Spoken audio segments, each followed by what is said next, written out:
Madame la présidente de la Commission de l'Union européenne, Mesdames et Messieurs les commissaires, Monsieur le vice-président du Sénat en charge des affaires internationales, Mesdames et Messieurs les présidents de commission du Sénat, Madame la vice-présidente, je suis heureux de vous retrouver, Madame la présidente de la Commission européenne, après nos échanges à Bruxelles, c'était le 29 novembre dernier, et de vous accueillir au Sénat de la République dans cette formation, j'allais dire, un peu solennelle.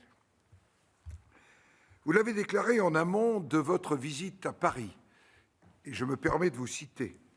Sans la France, l'Union européenne ne serait pas ce qu'elle est devenue aujourd'hui. Ces propos, en fait, nous obligent, Madame la Présidente, car ils associent l'ambition française et l'ambition européenne. Le Sénat y prendra toute sa part. Vous avez face à vous, Madame la Présidente de la Commission, Mesdames et Messieurs les commissaires, outre le premier vice-président, les présidents des commissions du Sénat, ce qui témoigne l'importance cruciale accordée à notre rencontre. Je vois également dans la présence en ces lieux du Collège des commissaires européens un signe de respect et d'amitié à l'égard de notre pays, mais aussi à l'égard de l'ensemble de ses composantes institutionnelles et politiques, et particulièrement le Sénat. Le Sénat s'est très tôt mobilisé pour préparer les échéances parlementaires de la présidence française de l'Union européenne. Moins médiatisé que les rendez-vous concernant l'exécutif, le rôle des parlements nationaux, nous l'évoquions hier soir, Madame la Présidente, oui, le rôle des parlements nationaux au titre d'une présidence européenne en exercice n'en demeure pas moins essentiel. Parce que le parlementarisme et la démocratie sont au cœur des valeurs européennes et que les parlements nationaux ont vocation naturelle à être au plus près des citoyens et des territoires. Parce que le contrôle de subsidiarité, la transposition des normes européennes en droit national, la ratification des accords internationaux et commerciaux font partie intégrante des attributions parlementaires. Parce que le Sénat exerce pleinement son rôle de contrôle de l'activité gouvernementale dans le champ européen. Et le Sénat aura un rôle particulier à jouer au cours de cette présidence qui sera marquée, vous le savez, par d'importantes échéances électorales en France. Le Sénat sera la seule haute institution élue de la République française à ne pas connaître d'élection pendant ce semestre. Il assurera donc sans discontinuité une présidence complète sur la totalité des 6 premiers mois de l'année. Avant de vous céder la parole, Madame la Présidente de la Commission, je souhaiterais évoquer les 4 grands moments qui rythmeront le volet sénatorial de la présidence française.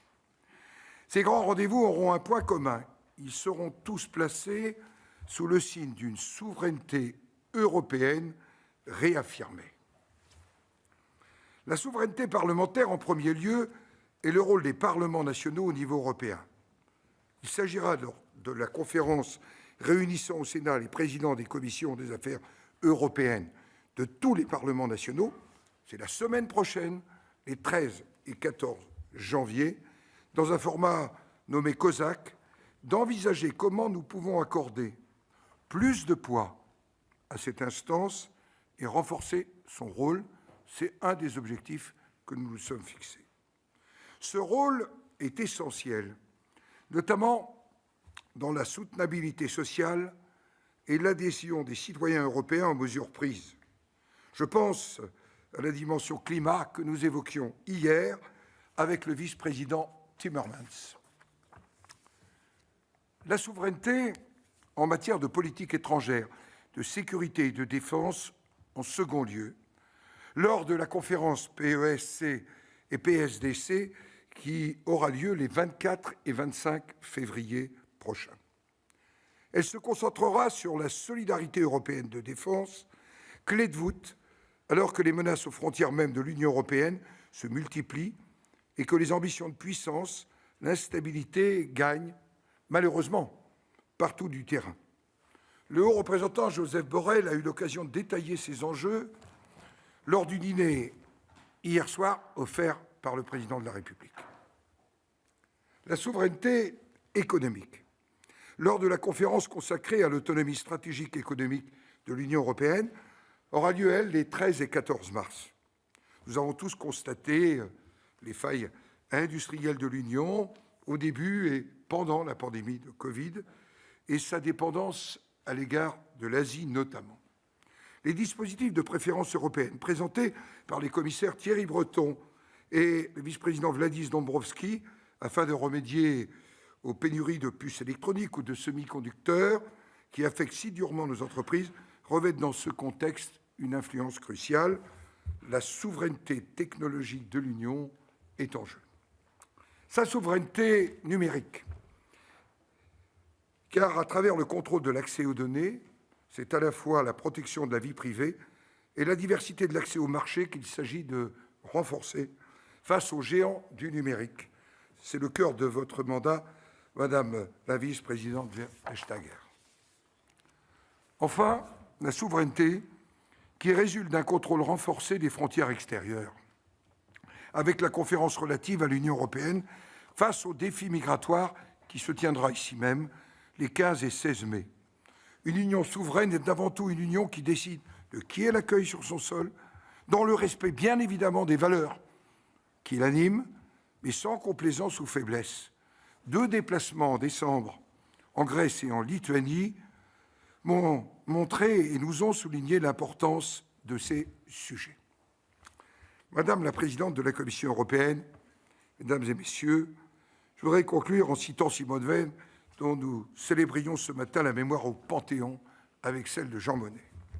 Elle déclarait en 2011 « Quand je regarde ces 60 dernières années, l'Union européenne est ce que l'on a fait de mieux. » Certes, l'Union européenne est perfectible, et Simone Veil était d'ailleurs la première à le reconnaître. Mais c'est à nous tous qu'il appartient de la rendre meilleure et d'avancer, en prenant soin de ne pas fragiliser ce que d'autres ont construit avec tant de persévérance et d'application.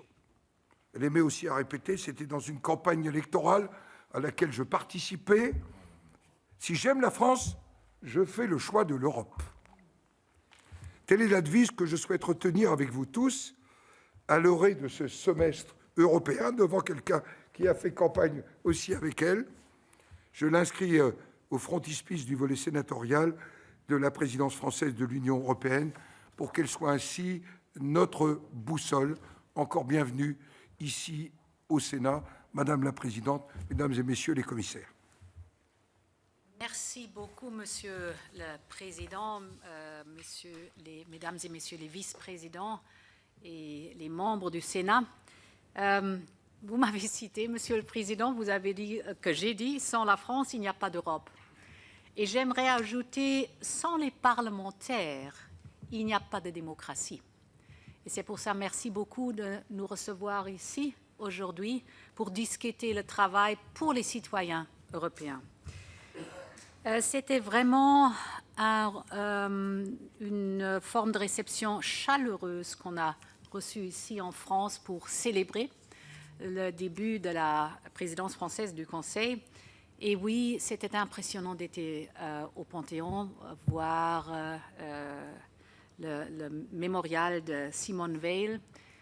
Simone Veil, une témoigne des heures les plus sombres de notre histoire commune et une femme qui symbolise la réconciliation. Simone Veil, qui était la première femme d'être présidente du Parlement européen, c'est-à-dire vraiment démontrer que c'est la démocratie pour tous, et Simone Veil qui a vraiment lutté pour les droits des femmes dans une forme impressionnante. Alors c'était pour moi très, très touchant d'être là aujourd'hui. Cette présidence vient à un moment où elle est extrêmement nécessaire parce que nous vivons dans des temps exceptionnels. Nous avons la grande crise de la pandémie. C'est lutte contre la pandémie n'est pas finie, mais nous avons également un grand succès européen, c'est-à-dire avons développé les vaccins pour tout le monde maintenant, les mRNA, non, vous le dites, comment dit-on,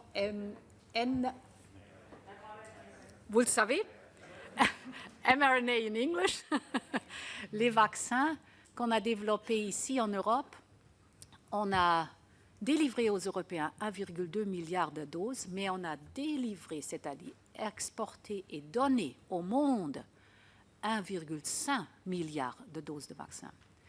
Mais nous n'avons pas seulement la crise sanitaire, mais nous avons également la grande crise climatique. Et là, également, nous avons une réponse, c'est le pacte vert. Cette réponse-là, on a notre loi du climat, mais maintenant nous avons les propositions détaillées sur la table et nous comptons vraiment sur vous d'avancer ces fils, d'avancer ces dossiers, parce que c'est maintenant qu'il faut agir pour vraiment être capable de donner une réponse européenne, la première du monde en ce qui concerne cette crise du climat. La crise sanitaire, la crise du climat, tout ça a eu son impact sur notre économie et a toujours son impact sur notre économie, mais là également, un grand succès européen. Nous avons développé ensemble le plan de relance Next Generation EU, 800 milliards d'euros pour investir dans le pacte vert et dans le numérique. Et bien sûr, nous avons aussi les tensions dans notre voisinage. Je ne vais pas aller dans les détails, mais tout ça montre que c'est un temps exceptionnel que nous vivons à l'instant. Et c'est pour ça que nous sommes vraiment heureux que nous avons une présidence avec une telle expérience, un tel poids politique et une telle sagesse pour avoir la présidence pour le Conseil à l'instant. Nous comptons sur cette présidence française, mais nous comptons également pour vous, mesdames et messieurs du Sénat, les sénateurs, parce que le Sénat français est en effet l'une des chambres parlementaires les plus actives. Merci beaucoup pour ça, dans le dialogue politique avec les institutions européennes.